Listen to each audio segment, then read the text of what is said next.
Olá pessoal, tudo bem? Como é que vocês estão? Bom, vamos dar continuidade, né, a essa rodada de vídeos aí conversando sobre coronavírus.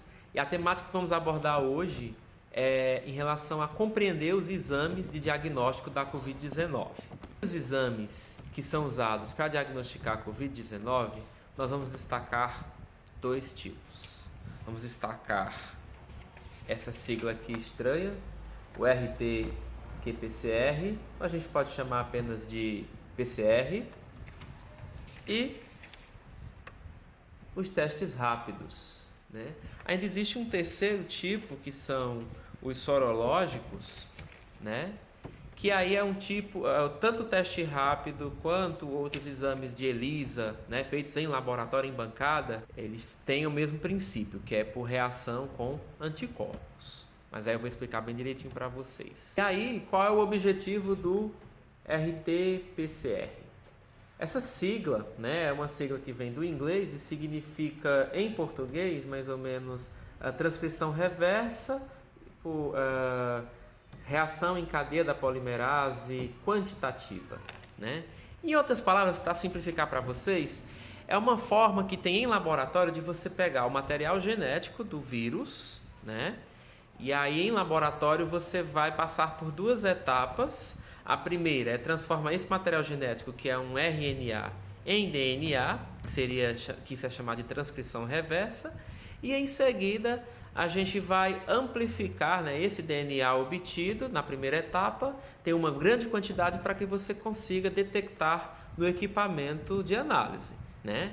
E aí esse PCR faz referência a essa segunda etapa.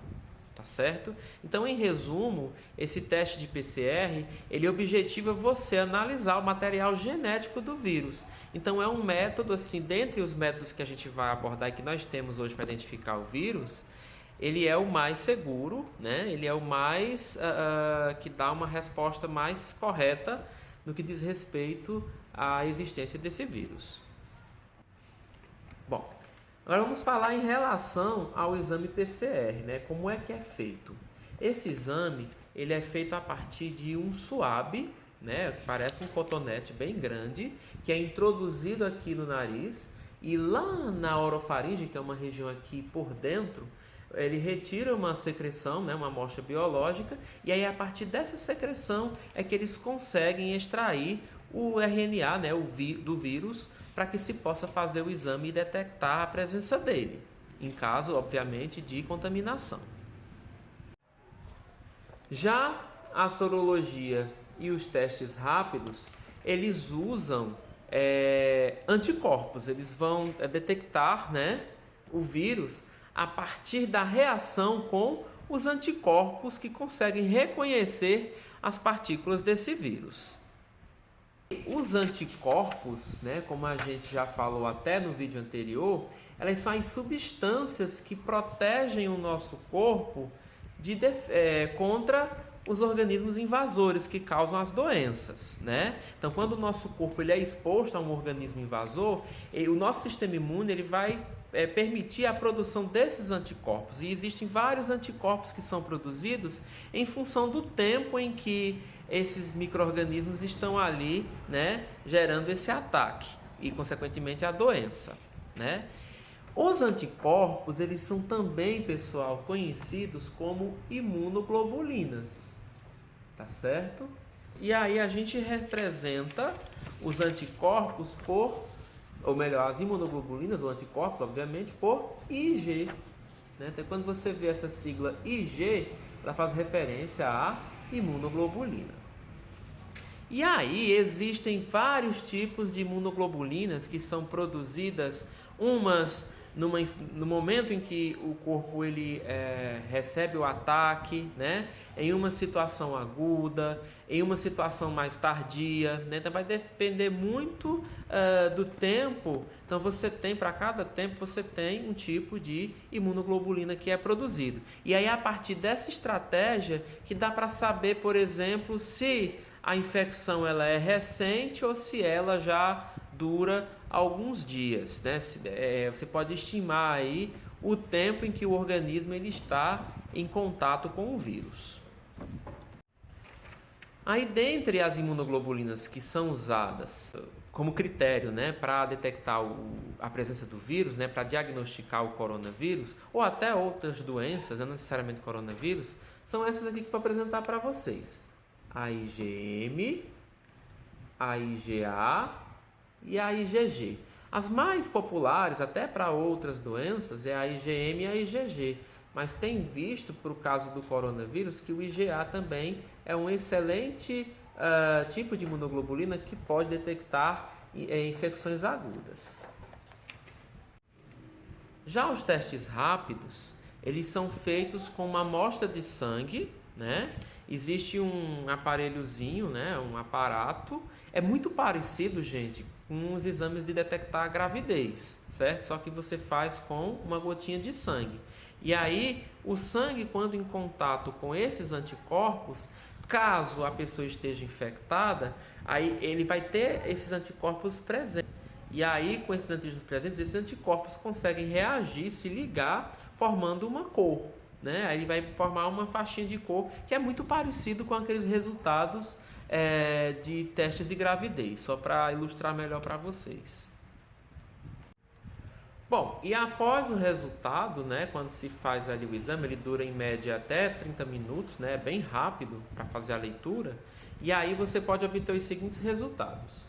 Se o IgM e o IgG derem negativo, ou seja, não reagente, isso significa dizer que a partir desse experimento não foi possível detectar que o paciente tenha coronavírus, né? Então ele ou não tem coronavírus, ele não está contaminado, ou a sensibilidade do método não é capaz de dizer que ele tem. Já se eu tiver o IgM positivo e o IgG negativo, isso significa dizer que este paciente está com a infecção, né? Está com coronavírus, mas essa infecção está acontecendo no início, bem no início, uma vez que o IgM ele é o primeiro anticorpo que é produzido pelo corpo, certo? Um dos primeiros anticorpos a aparecer. Se por acaso eu tiver IgM positivo e IgG negativo, é a mesma coisa, né? Ele está com coronavírus, está com Covid-19 e é preciso ter os cuidados adequados. Então, nesse caso, ele já está começando a produzir anticorpos já secundários, né? Então, não é ali bem no início dos sintomas ou no início da infecção, mas ele ainda produz, né, os anticorpos do início da infecção.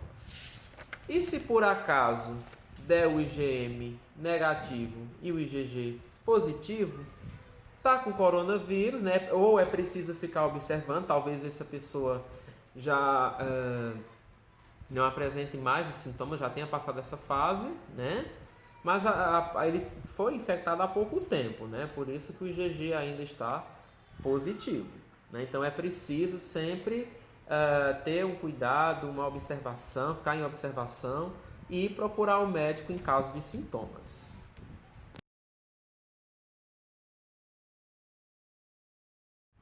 E aí, né, vou finalizar aqui mostrando qual é o melhor exame em relação ao tempo, né? Então, trago para vocês aqui um gráficozinho, mais ou menos, né? Então, assim, o paciente, né, ele tem contato com o vírus ali, ele já ainda não manifesta os sintomas. Então, tem um período de incubação gira em torno de 14 dias em média, né? Aí, quando começa a aparecer os sintomas, aí veja bem, se ele fizer o teste até o 7º dia após o aparecimento dos sintomas, o mais indicado é que ele faça o RT-qPCR, tá? Já acima de 7 dias, o mais indicado são os testes rápidos. Esses testes são mais precisos, né? O RT-qPCR, entre 3 a 7, alguns trabalhos falam de 3 a 7 dias, outros falam de 3 a 10 dias após o início dos sintomas. Sendo que o RT-qPCR também pode identificar antes dos sintomas aparecerem, 24 horas após a exposição, né, do organismo ao vírus, tá certo? E aí a sensibilidade do teste rápido ela é melhor a partir do 10º dia após o início dos sintomas, entre o 10º e o 14º dia após o início dos sintomas. Vale ressaltar para vocês, né, que os testes rápidos, né, têm se demonstrado que eles não são tão precisos quanto o sorológico. O sorológico também trabalha nessa mesma ideia do IgG, do IgA, do IgM, mas isso é feito em laboratório. Eles são mais precisos do que o teste rápido, né? No entanto, devido à questão da pandemia, da necessidade de você diagnosticar rapidamente, então boa parte das pessoas que trabalham com análises clínicas defendem o uso do teste rápido, né, como uma forma até de buscar o atendimento mais adequado, permitir o isolamento daquela pessoa, né? Mas, assim, se for possível, dependendo da situação, repetir esse teste para ter uma melhor certeza de se a pessoa realmente está contaminada ou não, é recomendado que ele repita o teste. Esses testes detectarem que você tem Covid, mesmo estando assintomático, a resposta é sim, né? A questão de você desencadear os sintomas ou não varia muito de pessoa para pessoa, né? E por que umas pessoas são mais propensas e outras não, isso ainda não está bem esclarecido.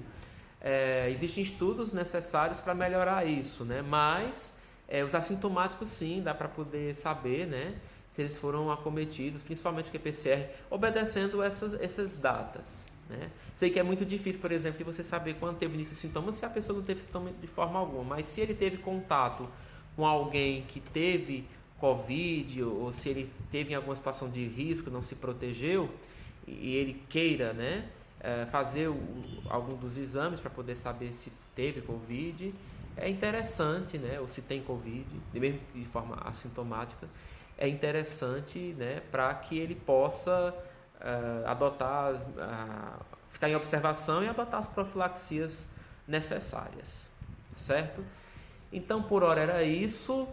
Tudo de bom para vocês e muito obrigado por vocês estarem aqui assistindo até esse momento. Um forte abraço a todos.